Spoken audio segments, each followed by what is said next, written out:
Hey Science Fam, we are going to be starting a new unit on thermochemistry, and basically thermochemistry focuses on heat, and heat is going to be energy. Basically, we're going to be looking at the changes in heat or the flow of heat from one thing to another. And when heat flows, that means energy flows as well. So let's look into that, get some vocab down, and get some basic foundational skills. Let's start looking into the relationship between temperature and heat. I think growing up, we already know temperature. We look outside and think about the temperature, but really temperature is the measure of the kinetic energy. So the higher the temperature of something, the more kinetic energy it has. And that makes sense. If we look at this picture, when something is cold, it doesn't have as much kinetic energy. So the air molecules around, like a thermometer, are moving slower, hence why the thermometer doesn't show as much energy or higher temperature. When it's warmer out, these gas particles outside of the thermometer are moving faster, more rapidly, and slamming into the thermometer. So the warmer it is, the more kinetic energy it has. So really, temperature is just measuring how much random motion an object has. And we know that motion is called kinetic energy. So the higher the temperature, the higher the kinetic energy of an object. Now, temperature and heat do have a relationship. And if you look, heat, which by the way, we show as the letter Q in problems, all right? So when we start with our math equations, eventually in chemistry, like we always do, Q is going to be the letter for heat. But heat really is the flow of energy. And what happens with heat is really because of temperature differences. If one thing is cold and one thing is hot, that flow of energy from hot to cold we call heat. But we can only really tell heat when changes happen. So we watch the flow of heat. And we always know that anything flows from higher energy to lower energy. So that's why heat's always going to flow from warmer to cooler objects.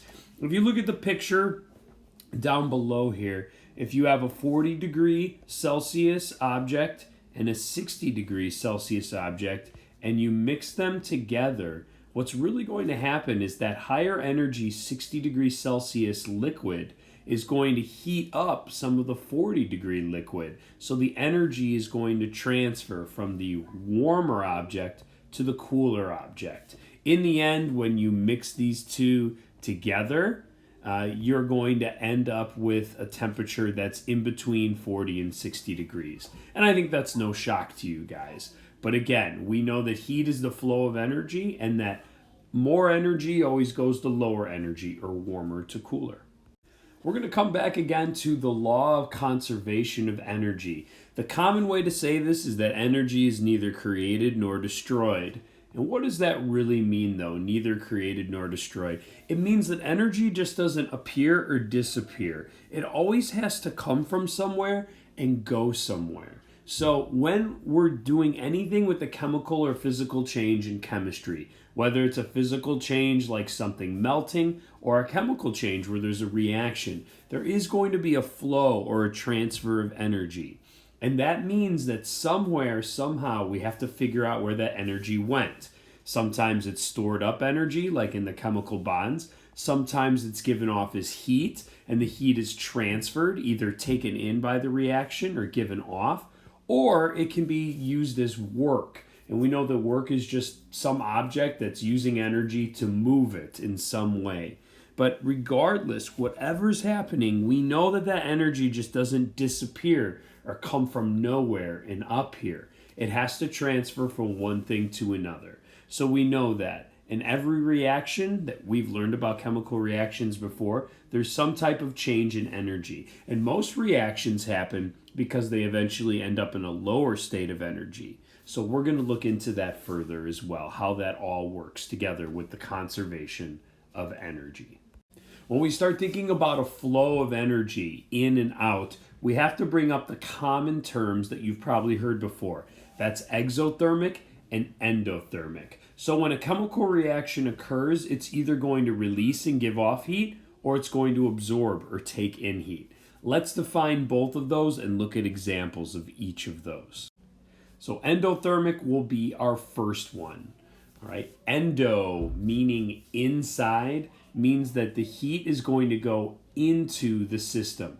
So an endothermic reaction means it takes in heat or energy. If it's an endothermic reaction, for the Q value, meaning heat, that is going to be a positive value because it's gaining heat. So think of it that way. If something gains heat or takes on heat, it's a positive value. So that means then if the system gains heat, so say the beaker is our system and it's gaining heat, that means the surroundings must cool down. So strangely enough, if we're holding a beaker in our hand and the beaker is gaining heat, our hand would feel cool because it's actually pulling heat away from us. That can get confusing when we start describing that, and that's why the term system and surroundings are so important. The system is what we look at, and if that gains heat, then the surroundings must lose heat, which means it would cool down. So knowing those vocab terms and defining system and surroundings will be super important. But regardless, endothermic means that the system takes in heat, and therefore our Q value or our heat value will be positive. Now, some examples of an endothermic reaction would be if you have a bonfire and we describe the system as the people, so that would be us surrounding the fire. Would we, the system, be gaining heat? Yes, we would.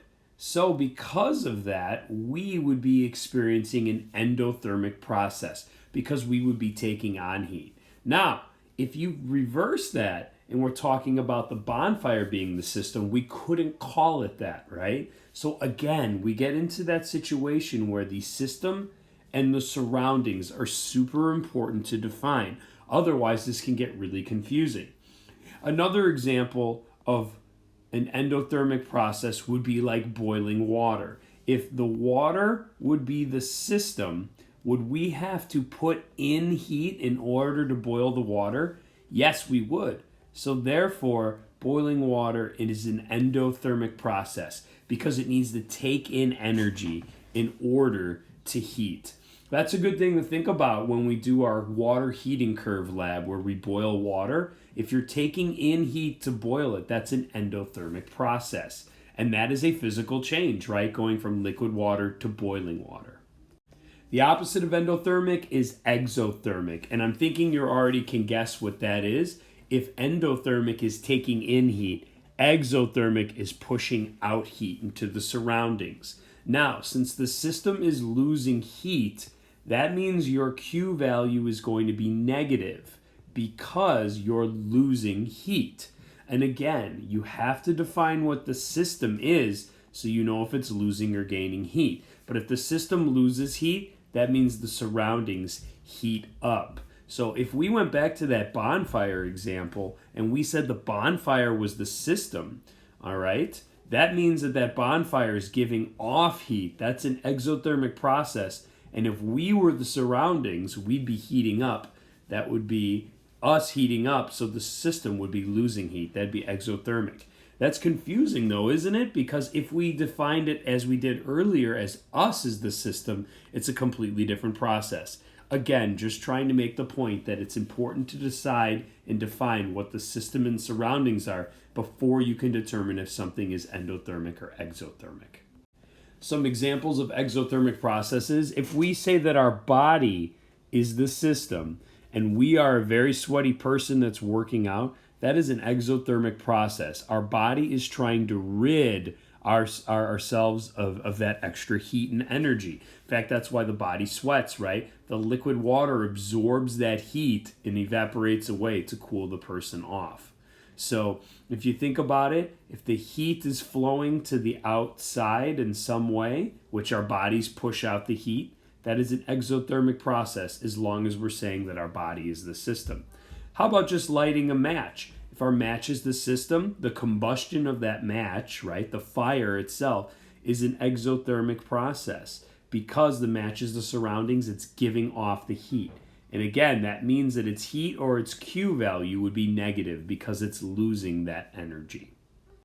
Now, because we're dealing with heat and energy, we do have to measure it. And the two common measurements that we use are either calories or joules. Now, joule is the official System International unit.